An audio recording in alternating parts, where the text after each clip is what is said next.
Welcome to the Sound Health Network's webinar series.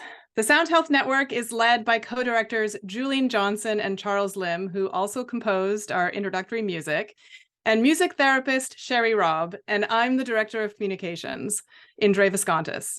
Our mission is to promote research and public awareness about the impact of music on health and wellness.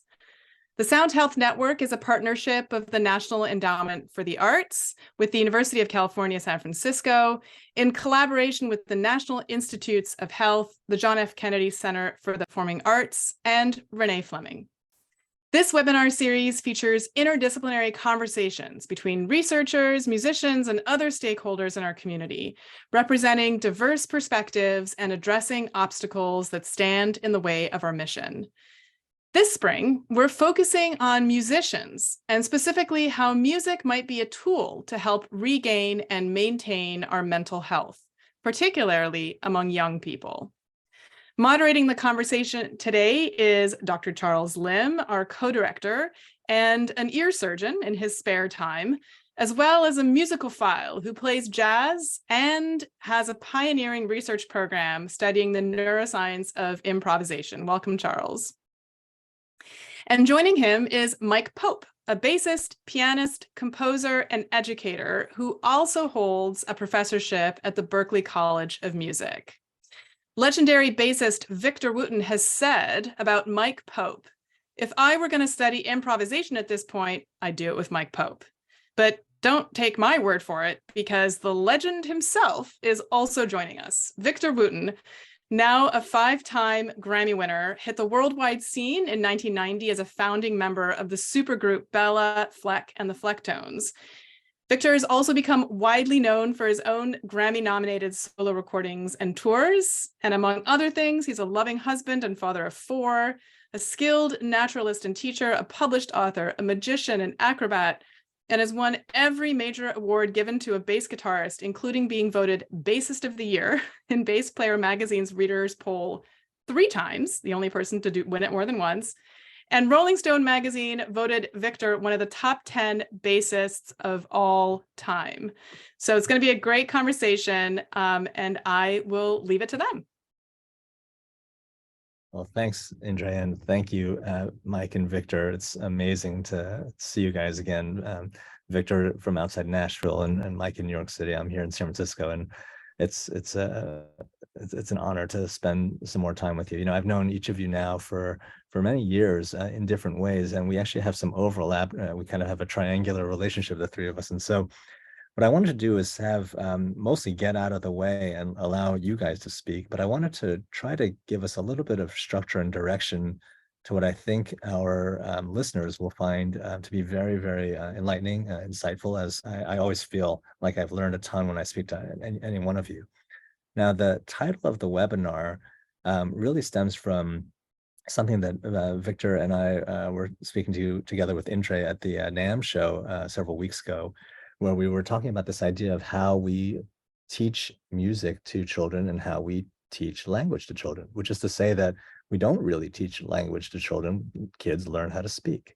Yet the question remains as to whether or not we're doing a good job when we try to actually teach music to children. So let's just begin right there. And we're going to dive off into a number of different topics. But Victor, I want to kind of get some of your background on how you first started thinking about this idea that maybe we should approach the way music is taught differently than we do, and how we could use language as a model for that. I think I started thinking along the lines I think now when I started being asked to teach. Indre mentioned the band Bela Fleck and the Flecktones, and it was when I joined them and we started touring a lot that I found myself in magazines a lot, mostly the Bass Player magazine. And I found out right away, if you're in that magazine enough, people think you must be good. So I started being asked to teach bass, and I had never taught anything. So one of the first things I did is I researched what people were teaching, as well as how people were teaching. And this was before the internet, so I was buying, it was before DVDs. I was buying VHS tapes. I was going to a lot of clinics and taking notes.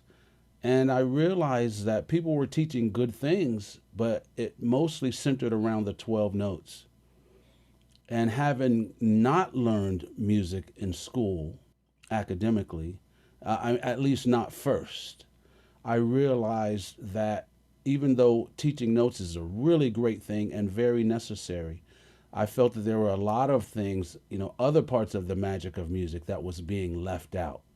So since people were teaching notes better than I ever can, I set out to teach some of the other parts of music. And so in thinking about that, that was kind of the basics and the start of how I got these ideas, Charles. So wait, what do you think when you say the other parts of music, what are you actually referring to?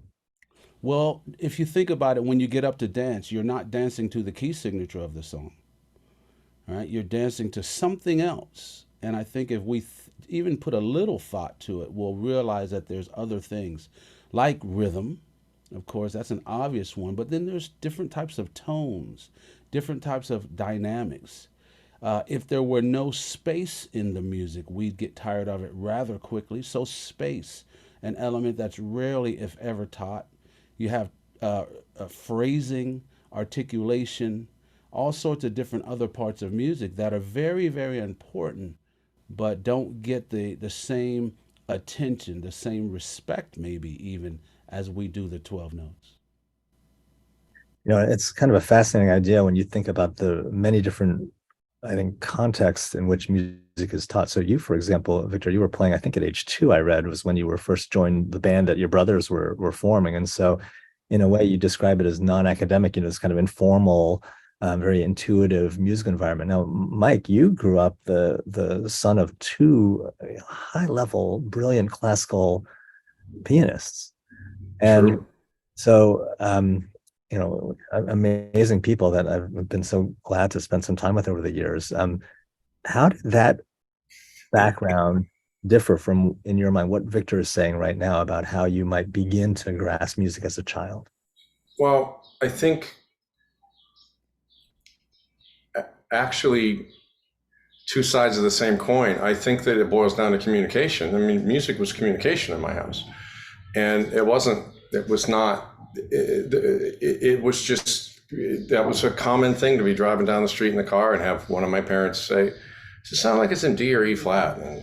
And then it says, "Oh, what, gosh, and then my dad would be like, "It's D, but it's sharp, darn it." And then he'd call the radio station and complain because their turntables were running fast or whatever. But those are just sort of the kinds of conversations that happened. And I didn't, so in spite of the fact that yeah, I grew up around classical musicians who were highly educated and skilled and all of that,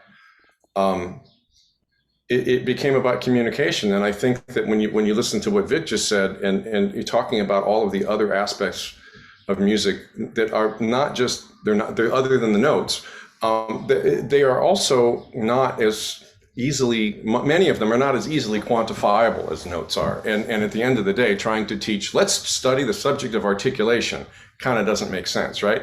But when you talk about how do you say this or how do you say that? How do you pronounce this? How do you pronounce that? That's different. You're not talking about articulation. You're talking about it in a context of using it, right? And to me, all of those other aspects of music are learned much more easily through communication rather than through anything academic, honestly. And I feel like that's very much the same thing, that similar anyway to what Victor experienced. Am I speaking for you appropriately here, Vic?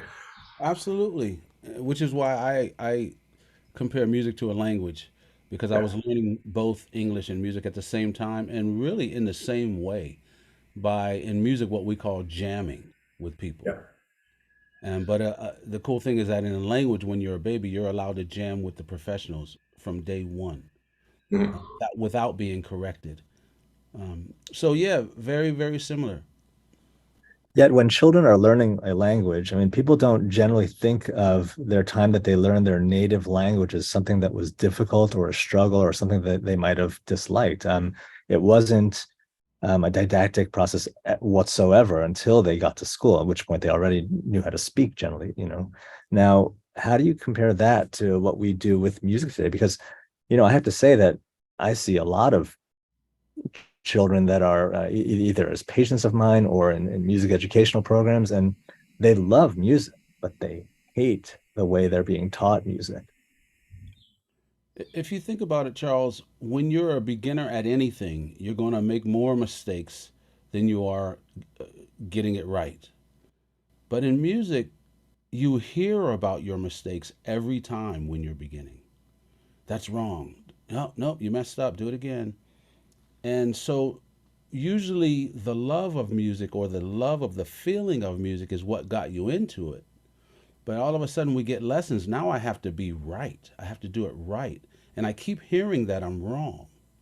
So I don't think it's music that is difficult, or is it music that we fall out of love with. We fall out of love of being told that we're wrong over and over. Where when we're learning our native tongue, we're rarely, if ever, told we're wrong as a child.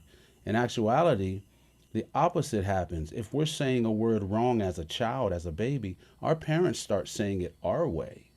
They don't correct us. You can be 10 years old asking, where's my blankie? And your mom will say, here's your blankie, because they know you're going to get it right. And it's not so much about whether you're saying the right word. It's more about if I understand you or not.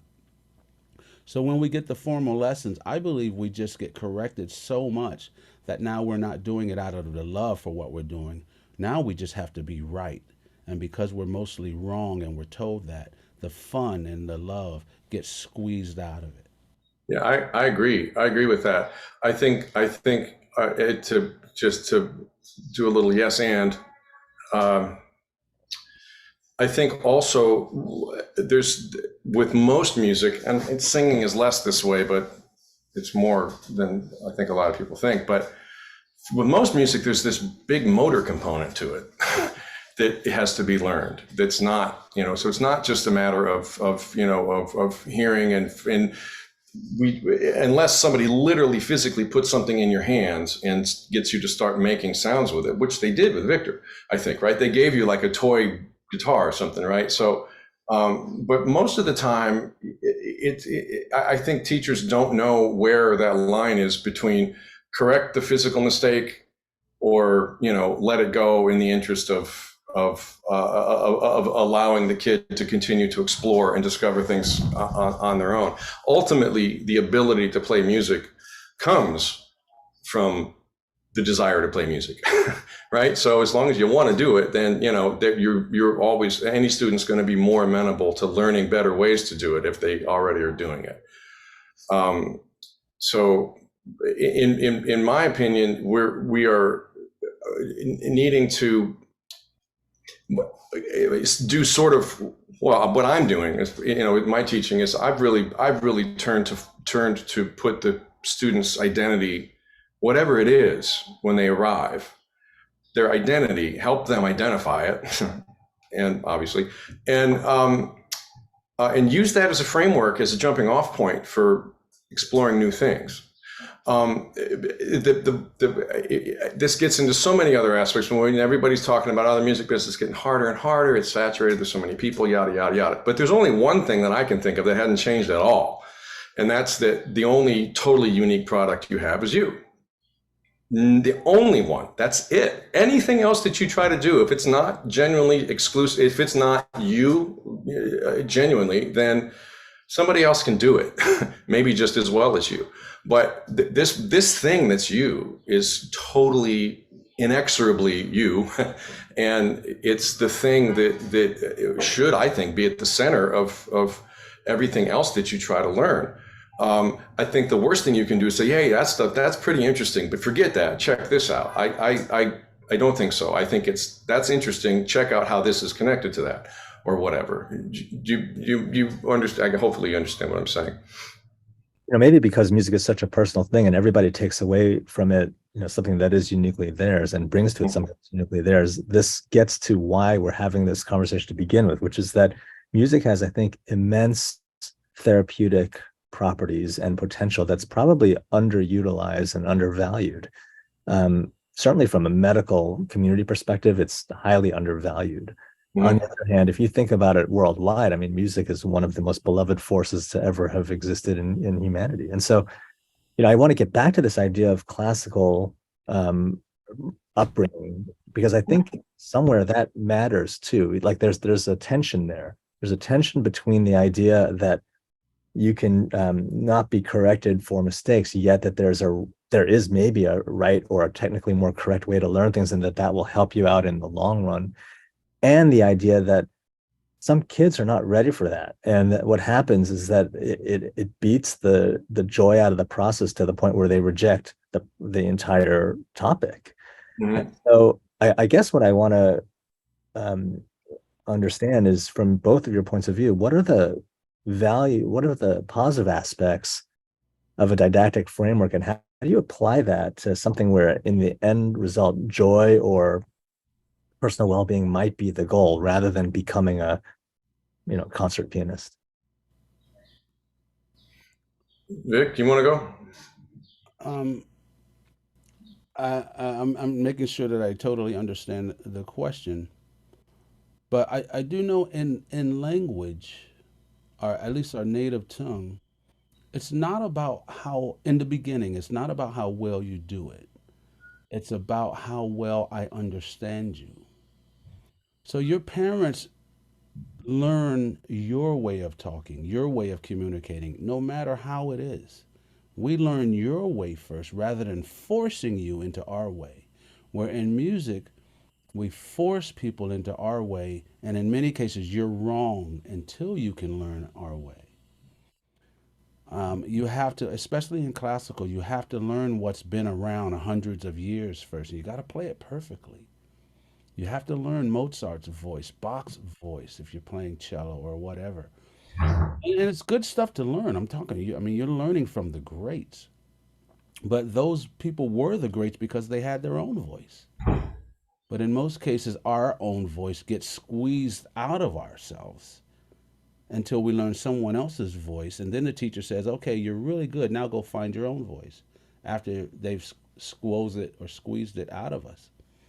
So I do think we need, I think we need definite, what's the word, like programs and we need academics and ways of doing it. We need, like Berklee, has great methods of teaching.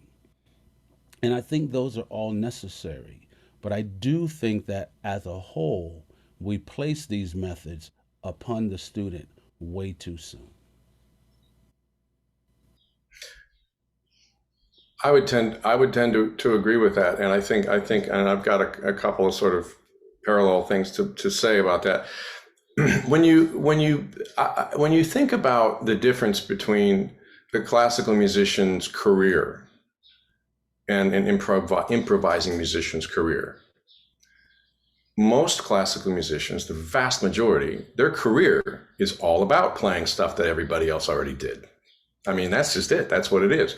And trying to make it their own somehow. In my opinion, and having done a good bit of research on it, I mean, I've found performances of Horowitz where he changed notes on purpose in sections that repeated, and he did it both times, that kind of thing, but not in other performances. And I found you look at and analyze all of the outtakes of Coltrane of Giant Steps, and you'll find entire choruses that are almost exactly the same. They weren't written out, but they ended up, I mean, like 95% the same. So first of all, improvising isn't really improvising. It's not really entirely. This stuff is not being created out of a vacuum from zero every time, right? It's language. It's vocabulary that we use. It's the same way as when we talk, right? But you have the issue. I mean, you had the issue of right and wrong is different because of the notes, right? I mean, that's the point, is that then classical music, the notes are on the page and those have to be right, which they do apparently, except apparently guys like Horowitz will change them occasionally. But for the most part, they have to be right. But then what's right? I mean, look at different editions of different pieces. You get different editions from different publishers and they're not the same.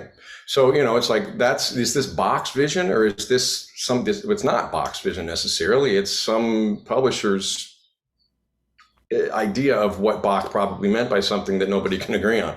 So, the right or wrong part of it because I don't know. I mean, it's almost questionable in a way, because that stuff's not even that part of it's not really set in stone, honestly. But in my experience, well, in my experience and in my research, both that I've done, classical, it was a long bit paper and I can't read the whole thing, but what I ended up with was basically that, to me, I really think that the primary difference between classical music and improvised music, just to use a generic term, is the idea of interpretation, and that with jazz and improvised music, the interpretation involves the notes, and in classical music, it doesn't. The classical music, that part of it's there it is, make music with it. The notes are here, do something with it. In a way, it's a lot more restrictive. Whereas when you interpret when I interpret, I don't know, Take the A Train, when I'm 14, it's an entirely different musical experience on every level than it is when I'm 40 or 50, right? Just because, even though it's the same piece of music, because once you play the melody, then you're improvising, and that's always vastly different, as you, it can be vastly different from, when you're young to when you're old, what you're capable of doing. But I think that as far as the classical component of it, or not the classical component, but I think there's a motor component to classical music that's not there with improvised music. With improvised music, you can change the motor skills you use based on what you're able to do. And you just can't do that in classical music. It's just tough. You got to play this, you got to play it. You can't just pretend it's something different. You have to play this the way if the teacher says we're going to do this addition, this is the way it is on the page, then you've got to make your fingers do that somehow or another. But we're headed deep down a rabbit hole, but it's for me, it's the motor component is what it boils down to. And it's the fact that the motor nervous system it operates solely on the basis of intent and will. That's what it does. We consciously will it. We say, we consciously make up this thing and we say, all right, motor nervous system, play this. Or we look at it on a page and we say, okay, motor nervous system, play this. But to the very best classical musicians that I know, playing a prepared piece of music is not unlike playing an improvised piece of music. It ultimately feels as if they're playing it like they're making it up in the moment, to the best ones.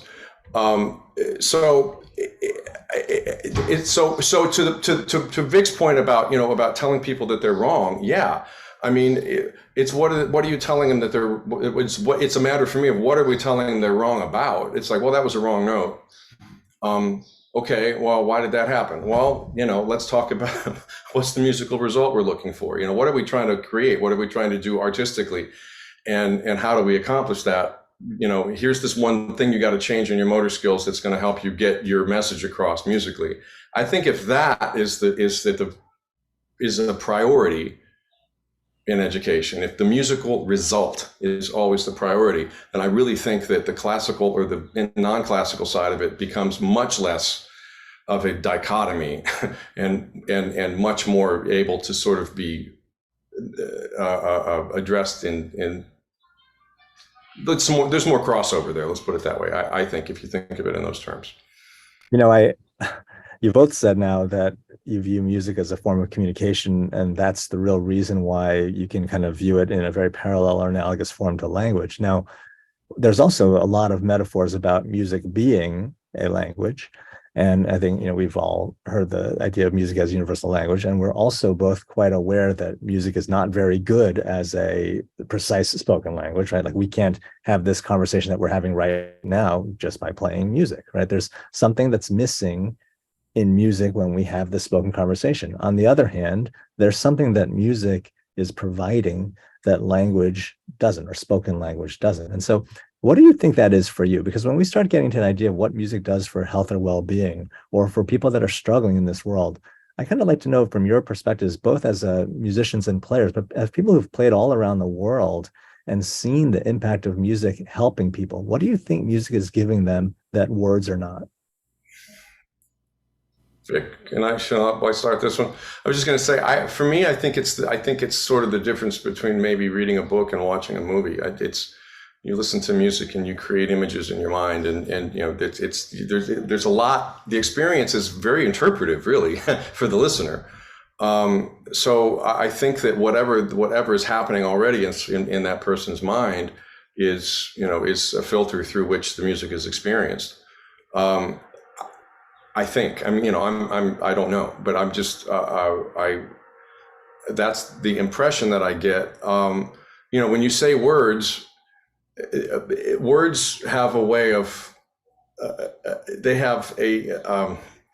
have specific meanings to them already, and the idea, I think there's a sense that when you listen to those words, you're supposed to understand them in a certain way because those words mean X, Y, and Z. Whereas when you listen to music, you don't feel like you're supposed to understand it in any particular way. You just understand it, how it makes you feel. It's entirely a subjective process. And I don't think that reading words on a page is an entirely subjective process. And certainly watching a movie is not an entirely subjective process. So for me, the difference lies there. That's, in a nutshell, that's where I find it. Yeah, I agree with that. Music is something that you don't have to understand. That's one of the beauties of it. It's not like a math formula that you write on a board and someone says, "Oh, that's so beautiful." It's not beautiful if you understand math. Music does not have to be understood, which is why it can be understood and felt universally. Without understanding the words to the song, you still get it, and you're allowed to get it in your own way. That's the beauty of it.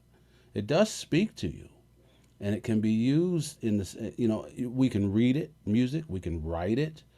We have, inharmonics are the same as homonyms. We have all sorts of the same things that we do have as a language, and we can actually speak to each other. We can improvise, talk back and forth. We can tell jokes, but you don't have to understand it. But like you say, I'm not going to play a song and you're going to go to the grocery store and come back with what I want. But there are different types of languages. In the same way, if somebody asked me something in German, I wouldn't understand it either. Doesn't mean it's not a language. But music, again, just to recap, it does not have to be understood, and it's not age dependent. So a child can get it their way. A 100-year-old person can get it their way. The musician can get it. The non-musician can get it. And it speaks to everyone in your own personal way. So hey, you know what? Why? Sorry, that just gave me a really relevant thing to add from what we're talking about. I wonder if that has anything to do with why kids get turned off to music education, because all of a sudden they start listening to it like they're supposed to understand it. And have to and in a way that they have to do to replicate it, as if they were listening to words to repeat, right? Maybe it's a perception thing. I don't know. Yeah, someone's telling you how to understand it, and also telling you that you don't get it too many times. Right? Yeah. Music is really free for interpretation. It should be. Now, I do understand when we're trying to accomplish something with music.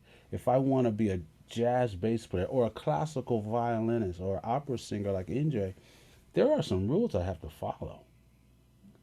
But in the same way, we don't teach a baby or a 5-year-old, 6-year-old who wants to play basketball at recess how they have to dribble, how they have to form their jump shot. You just let them play. Yeah. Let them fall in love with the sport. And then the academic part of it will come later because you love it so much. You're going to want to go further with it, and the skills will come, just like language. Sure, and the motor component plays into that as well, because you get a lot of teachers who are like, they'll tell a student who comes in, and they're a kid who comes in is playing the piano, and they're doing some nice musical stuff. They say, "Stop playing that way. Hold your hands this way." And as soon as you put the motor part of it in front of the musical part of it, you're sunk. In my opinion, I think that, unless obviously you need to have good enough technique to know not to face away from the piano when you're trying to play it. But basically, once you're kind of in the ballpark, then you let a kid make music, and the challenge is for the teacher to take what this kid is doing and help them learn more from it, rather than to just say, "Stop doing it that way. Hold your hands this way. This is proper. You know what I'm saying? Let me try to frame that a little bit, because you've mentioned motor system a few times, and I just want to make sure that as a group, and also for the listeners, that we're on the same page here. You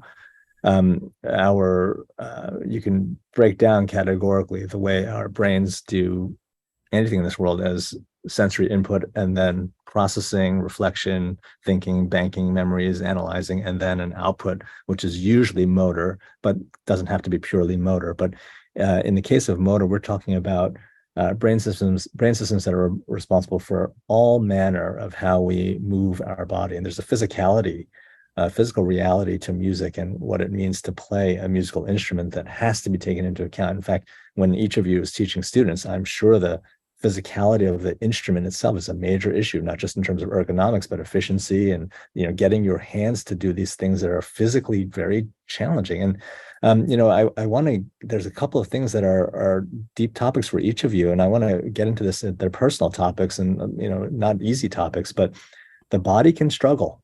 I'm a surgeon. I treat people who can't hear music at all, oftentimes, and I'm trying to restore their hearing so they can hear this thing that they once loved in their life. Each of you has had issues medically that have had a direct impact on who you are, not just as musicians, but as people. And so, Victor, you've talked a little bit about this vocal dystonia thing that's happened to you. Do you mind talking a little bit about that and how it relates to your view of the sort of motor system or physicality aspects of playing music? Yeah. I'm dealing with focal dystonia right now, which is a condition that has caused my brain to start telling my hands the wrong information, meaning my hands work fine when I don't have an instrument in my hands, but as soon as I pick up the bass, these three fingers curl into a ball, and it's hard to get them around the neck, but only when I pick up an instrument with strings on it. So it's some misconnection, misfiring with the brain. But so I can't play music as comfortably as I'm familiar with. But it doesn't stop me from playing. I've seen people who have lost both arms learn to play with their feet. And so because I still have my hands, I have not let that stop me. I know that being musical is still possible. In the same way that some people might lose their voice. Stephen Hawkins needed another way of talking, but he's one of the smartest people writing books, and we understand them. So there's always a way. There's always a way. But being musical doesn't mean you have to play an instrument. I can be musical without an instrument in my hands. But to express music in a way that you can hear it, I may need an instrument. But it's forcing me to live my words, that I'm musical with or without an instrument, with or without the ability to play. I have close friends who have lost their ability to play, and they're still musical. I have relatives who have never played an instrument in their life, and they're more musical than some of my friends who are musicians because an instrument is not in the way. In many cases, we start playing the instrument when we should be playing music. And like right now, we're talking through an instrument, but no one would say, I'm speaking mouth. We don't name the instrument. We just know that that's a tool that we use, but we think nothing of it. So I want to get as comfortable with my instrument to where I don't have to think about it. But because my motor skills are not acting the way I'm comfortable, it plays a trick on my mind. But I believe it's making my mind stronger because now I have to be musical without the physical facility. So it's like it's reminding me, you're a bass player, play less. You don't have to do all the crazy to spin the bass around your neck. Do what a bass player does. And so it's an interesting place where I am right now. But if all continues to go well, Charles, at least I can still be musical and express something to people. Victor, that's amazingly inspiring to hear that, even as somebody who's just been, I think, just technically gifted as a musician and as a bassist for your whole life, to now deal with this finger and hand issue and have as positive a outlook and messaging from that. But I imagine there was frustration too along the way, or surprise or challenge or disappointment or heartbreak. Can you walk us through that a little bit? Because in some ways it seems to me like here, your music or the ability to play bass or not to play the bass like you were playing it could have been a source of heartbreak and sadness and depression. And here it's almost being presented as a form of redemption. It's been a heartbreak for many people who are dealing with the same issue. I've met a lot of people because I've been very vocal about the fact of my um, I won't say battle, but having focal dystonia. I've met a lot of people, but I've also met athletes who have become paralyzed. One of my best friends, Luke Putney, lost his ability to see and play and walk for a while through strokes and all sorts of things, but he's as positive as they can come. Mm. He's raising money for kids to play. He's doing things for other musicians, even though he can't play. And those people are inspiration to me. There's a lot of people out there who have had much worse things happen to them, and they've stayed positive and have turned their mission into helping other people do what they can no longer do. And so I allow them to lead my way. I could be bitter, and I am frustrated. It's frustrating to deal with this. But when I get on stage and I see the faces of the audiences, I realize, wow, I'm doing this for them. I'm going to make sure that they're happy. I'm going to make sure that they get what they came for. And I can still find the joy in doing it for others. If I focus on myself, I find that frustration again.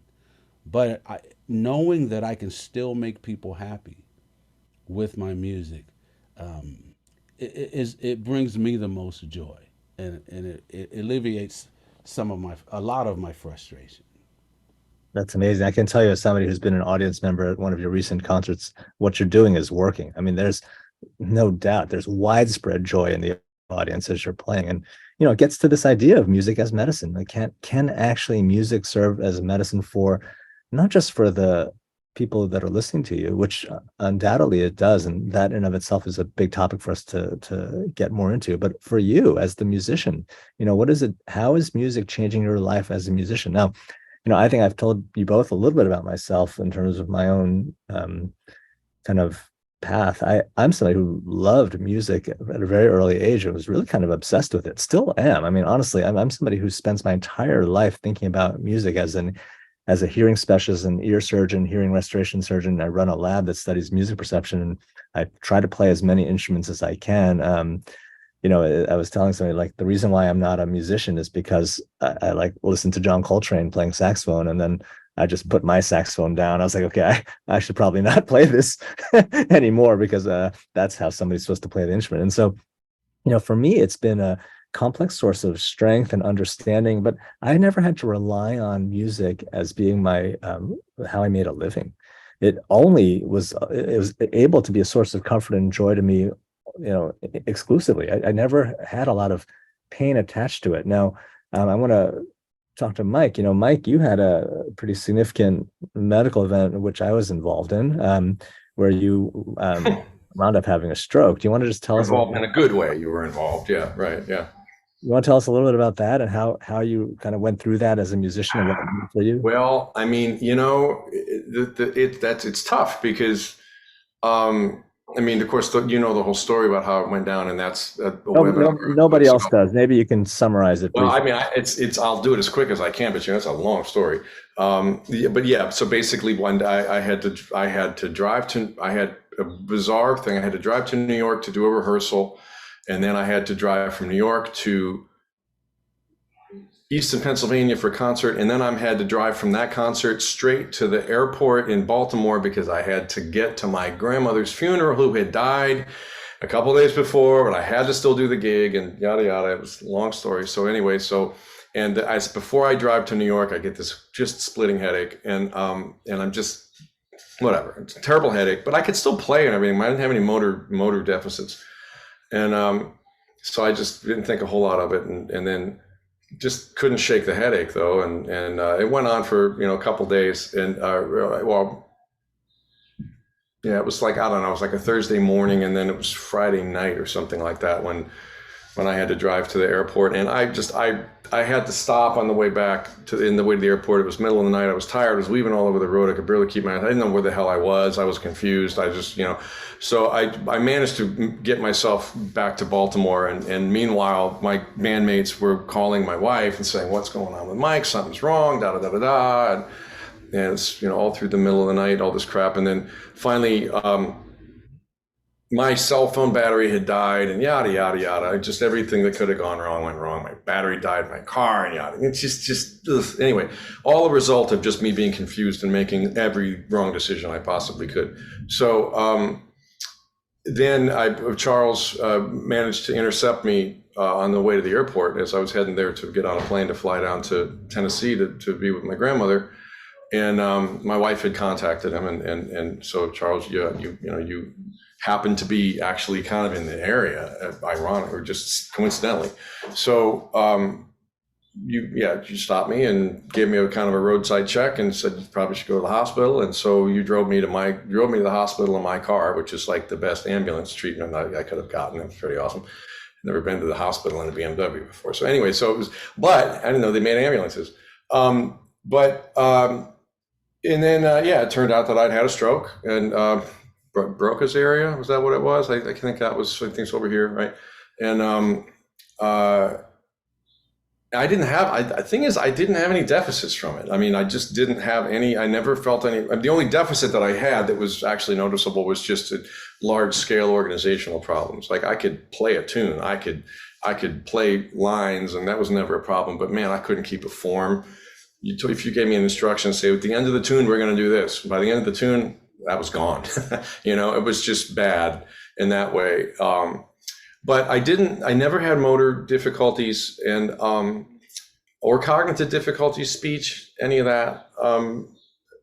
I think that my fallout was actually more emotional than anything else. And I ended up having to go on medication after that, on Wellbutrin after that, for that reason. But can I ask you that? Why do you think that was? Your stroke was, I don't believe it was Broca's area. I believe it was a more medial frontal area, if I remember. But why do you think that? Because it's interesting that you say that you had no motor issues yet. Obviously organizational and large scale form thinking is important for music too. And I'm sure it affected your concept of what it meant to be a musician. But why do you think that you had to go on antidepressants at that point? I don't know. I mean, all I know about it is that supposedly it's a common side effect of stroke, I couldn't tell you why, but I did, and it wasn't. I didn't go on an SSRI or anything like I said. I went on the norepinephrine one, Wellbutrin, or bupropion. But I don't know. That's a good question. I don't know why, but I can tell you that the primary frustration over the years with that has been horribly difficult to manage has been the fact that anytime something doesn't work the way I thought it was going to work musically, is that because of the stroke or not? If it is, what can I do about it anyway? I don't know. You know what I mean? I could not. I spent a lot of time really neurotic about, has this caused me problems or not? Do you know what I mean? Which was really actually very troubling. And I ultimately, finally, after many years of just having space between me and the event, was just able to say, you know what? It doesn't matter. I can't, it's not like I can go in for a brain job, I mean, it is what it is. I got what I got. So I'm just going to try to figure a way to deal with it. And so I put my focus elsewhere rather than mitigating negative fallout from that. I just decided to say, well, screw it. I just need to move forward with making music and trying to be creative. And this, I mean, if there is anything wrong, regardless, that's the best way to fix it anyway. So let's just continue to try to make music. And so that was that. And I think that also that getting the job at Berklee and having and being in that environment was also really, really centering for me, because it made me think about how I do what I do, how I've done it over the years, how the way that I've done it has changed over the years, and giving instructions to students and seeing them do the things that I tell them to do, and then realizing, yeah, that does work. And then, going back and just basically kind of going way back to way before the stroke and just kind of revisiting who I was then. We just tied it all together. And in fact, that's the whole concept of my latest record. But so that's Thanks for. I mean, I could talk another 2 hours, but I'm not gonna. So. Yeah, I'm aware that we can have a long conversation about this. Well, thanks for sharing, both of you, your stories about these things. Now, based on what you've been through, how would you reflect that back to? Let's talk a little bit about when people are struggling. We're coming off of a pandemic here. 3 people in my house right now still have COVID somehow this far after the fact. But the world, there's a lot of pain, a lot of suffering, so much heartache in the world. Now, what do each of you think that music can do for the world, given all of those struggles? I think Vic has a lot more to say about that than I do. Although I have something to say about it too, but go ahead, Vic. I just think that music can put you in the moment. Because when you're in the moment, you realize that everything's pretty much okay. You mean the present? Is that what you present? Yeah. Okay. The present. In many cases, when we're listening to that song or dancing, we're not thinking about who we voted for, or my problems going to work tomorrow. It puts us right in the moment to the present of where we are. And where we are is usually pretty okay. In many cases, if not all cases, problems exist in the future or the past. But music is happening in the moment. The other thing about music is I can express myself and you don't have to know what I'm saying. I can get on stage on a bad day and play it out, and you don't feel bad because of it. If I tell you about my bad stuff, you may feel bad with me and sympathize, but music, you'll just be having fun and nodding your head, even though it may have been a bad day or a good day. You get to interpret what I'm saying in your way. So in other words, with music, you don't have to understand it. And so do you think that, though, that there's ever a sharing of pain through music? Like sometimes the blues, yeah, gospel, slave songs. That's what it's all about, is sharing it. But usually when you share your pain, it's even better. But I can share my feelings in a way that nobody has to understand. But the purpose of the songs like the blues or the slave songs, gospel, things like that, is to not hold it in. It's to get it out, right? I think we all know that if we hold it in, it's not as good for us physically and mentally also. But it's a way of getting it out in a way that's enjoyable to people, right? We can bring it back to something that feels good from a source of pain. Yeah, so music can do that in a way that sometimes words can't, because words need to be understood. Right? And not a lot of people want you to know what's going on. So I can play about it and you don't have to know. Sorry to interrupt. I was going to ask you, do problem. you hit on this topic in your base camp when you're teaching students? How much of it is about this aspect of music, the idea of what it does for you in terms of well-being, how it can either heal you as a person or maybe heal the world that's listening to you? All of it's about that, whether I say it or not. That's what the whole camp is about. I know that music will bring people there, but the camp overall, my classes, my camps overall are not about music. They are, but they aren't. My mom always told us when we were kids, she would say it's about who you are as a person first. And my parents knew that if they could cultivate 5 good boys, I'm the youngest of 5 brothers, if they could cultivate 5 good, and whatever good means, honest, doing the right thing for the right purpose, doing your best, if they could cultivate those kind of boys in the 60s and 50s, when America was in a different place, if they could cultivate people like that, at that point, my mom would say, it doesn't matter what these boys do, because they're going to be doing it from the right place. We could have done sports, we could have been in academic, we ended up choosing music, but that's beside the point. And for me, my camps, The music is beside the point. I just know that people will come if it's a music camp. But I want you leaving there great people. And if you're a great musician, you don't have to be that good on your instrument. You don't. You know, Willie Nelson, is he the best guitarist? I'd probably say not if we had a guitar competition. But is he the best Willie Nelson? Absolutely. And what I want mostly for my camp is for people to fall back in love with themselves.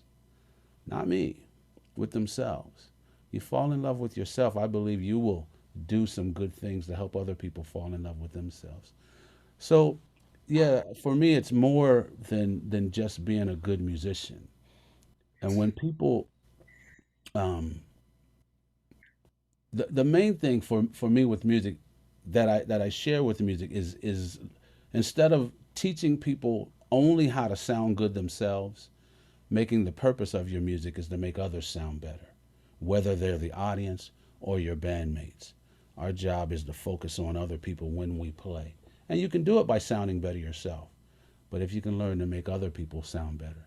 So anyway, it's a whole lot more than just sounding good and playing your instrument for me. Incredible. You know, the reason why scientists and doctors and music therapists are, you know, looking towards the arts or towards music is because it is undoubtedly one of the most powerful, you know, human activities that has really defined our existence. Yet there's been a real absence of its role in kind of the way, for example, when I went through medical school, it was never brought up ever as that had any relevance to health or well-being. Meanwhile, everything you two have both talked about is all about understanding health and well-being, not just for yourselves, but for community, for the world. I mean, it's what we need right now as a struggling planet. And so we scientists are starting to understand that we should try to learn from music, but also learn from musicians. We don't necessarily know how to do it yet, okay? And so there's sometimes a disconnect. When you look at what scientists are looking at, it's sometimes hard to see the music in it because scientists have a very different approach to these kinds of things. It's like listening to an orthopedic surgeon discuss athletics. Somehow it doesn't even seem like sports anymore. Like when, you know, it's sort of the same thing with me as an ear surgeon discussing hearing. It may not feel like music anymore. And then, you know, obviously music therapy as a discipline and a field unto itself that has, you know, it's working with licensed musical therapists to use music for specific indications is a very developed field with a lot of data. Yet all of us would feel that the kind of amount of traction that the use of music as therapy has gained in our medical community is still not where it should be. And so I think I would just in closing want to ask each of you, if you could advise scientists or clinicians or doctors or researchers, what you think we should study, what should we look into? Like, what would you want to know from us? How can we help you understand your concept of what you do musically? I think our audience would find that really, really helpful. Well, I mean, I got a couple ideas. For me, I think that I've given a lot of thought to just the general concept of the subjective versus the objective, right? Or you know, what it was formerly sort of thought of as left brain, right brain. Although I guess that whole concept isn't really what it used to be, right? But I got to thinking about my life and about double bass and electric bass and thinking about, you know, I can practice electric bass a lot and I can practice double bass a lot, but being able to be a good doubler also involves the transition between the two. And that when I started to practice that and practice the one or the other, the left or the right, I practiced the making them get along, making them work together, moving from one to the other. And that kind of got me to the moving to thinking about, you know, neuroscience and not just like, okay, well, I understand all the stuff about neuroscience and I understand all the stuff about music, but there's a whole other field in how to make the two actually, you know, like how does I certainly don't sit down and play and it's like, oh, wow, my Broca's areas are lighting up and my frontal cortex is going dark. You know, I don't think that when I'm playing, but that's what's happening, right? So for me, the thing that needs to happen is to look is to literally, I don't know, think about like marriage, like marital therapy. You know, you got the husband, you got the wife, you got the marriage. There are three different entities. And so to some degree, I feel like there's and I know it's very vague, but to some degree, I feel like there's something that needs to be looked at there. It's not just how much can we learn over here in science and how much can we learn over here in music. It's like how much, I mean, what's going on in between? This area is not being addressed. We're just sort of hoping that this kind of happens, like hoping that the salt water and the freshwater mix. But, you know, we're not really looking at the estuary. We're just looking at the ocean and the lake and, you know, or river or whatever, you know. So I don't have any specific ideas in terms of how to do that because I'm not a scientist. But I do think that is an area of focus that just, I don't think there's been a lot of thought into really how to even look at that, which is why I'm, you know, telling you because you're the smart one. But that's kind of, that's pretty much where my thinking is. I mean, obviously, you know, things like, you know, I've seen these videos like Kathleen Howland at Berklee, you know, showed this video once at a thing, Berklee teachers on teaching of you know videos of like entrainment therapy with stroke victims, and it's just unbelievable. It's just brilliant what they're able to accomplish with some, you know, this guy who couldn't hardly walk, and after 45 minutes of entrainment therapy, he's like, you know, well, he's not jumping around, but he was, you know, walking obviously with a much greater degree of comfort and skill.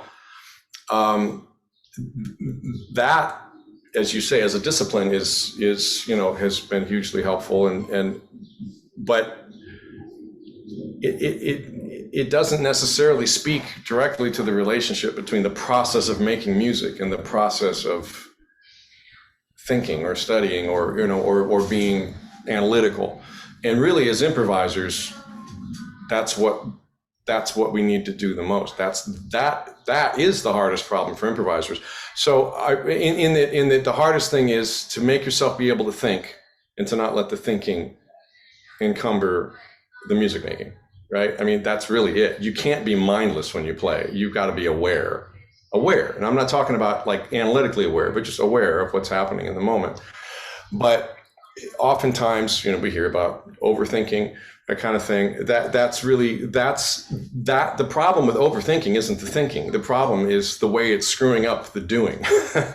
And so there's a whole area. I mean, I wish I could say that I had anything more concrete on this, but I do feel strongly there's a whole area of focus there that needs to be just kind of explored. And I wouldn't know how to do it. But that's my thought. And then, Victor, how about you? What do you wish scientists would study or be able to understand more about? Well,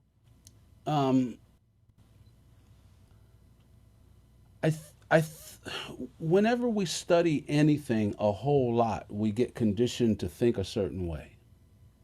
If I'm a musician and I study and then I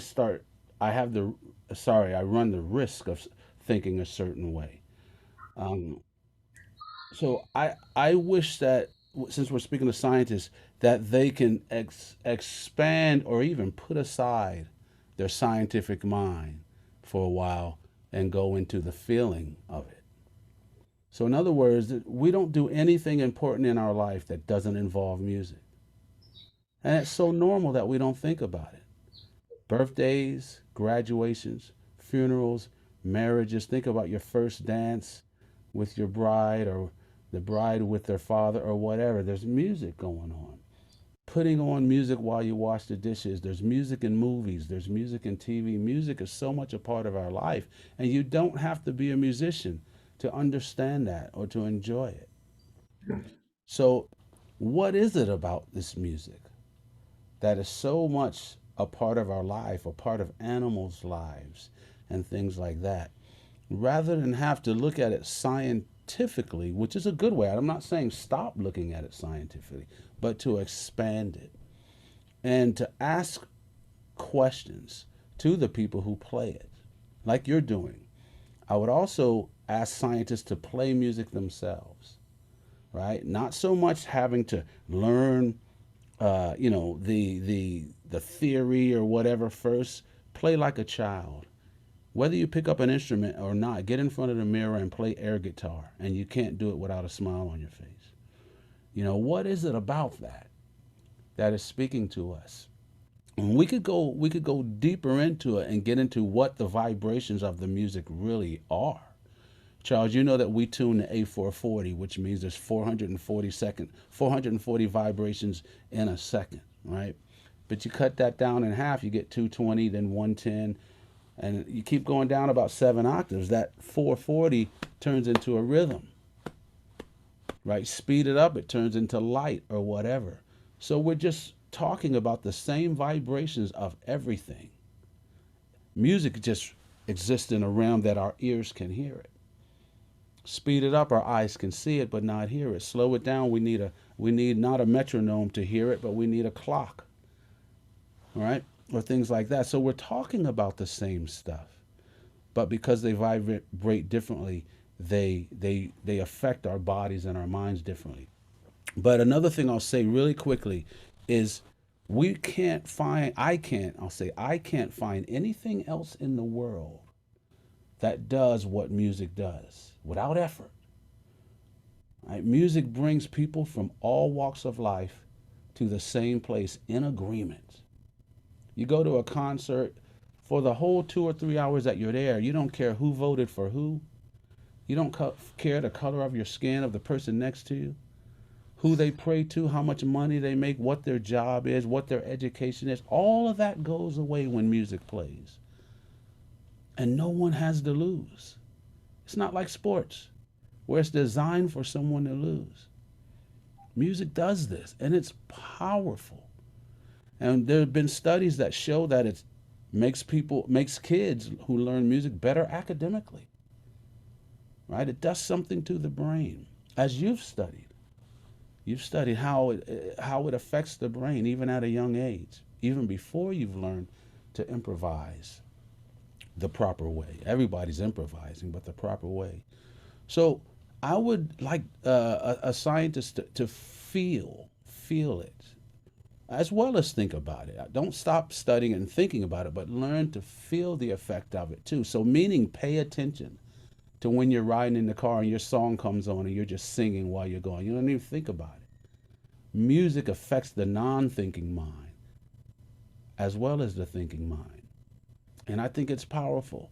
So I don't know if that adds anything to it, but I do know that music does a lot. And I admire you, Charles, for being a great musician and then studying it also. So for me, you're studying it from kind of both sides. Yeah. And I wish more people would do that. Well, thanks, Victor, and thanks, Mike. I'm so grateful for your time and your thoughts, and over the years for your music and your friendship. And obviously, this is just scratching the surface of a very much larger and deeper conversation that is, beyond the scope of a webinar. But hopefully, through a conversation like this, we can start to convince other people that are needed to put resources and funds into this kind of research that music is truly among the most powerful things we have. And so I just want to thank you both for your time, and it's great to see you. Thanks, Charles. And yeah, I just want to echo what a great conversation. I think there should be mandatory jam sessions at every lab meeting from now on. Do it. We're going to do it. Thank you both. Thank you, Charles. And thanks to all of you for tuning in to this webinar. To learn more about the Sound Health Network and to take advantage of the resources we offer, please visit our website, soundhealth.ucsf.edu. And you can engage with us on our social media accounts at SoundHealthNet on Twitter, Facebook, Instagram, and watch other archived content also right here on our YouTube channel. So thank you all, and see you all soon.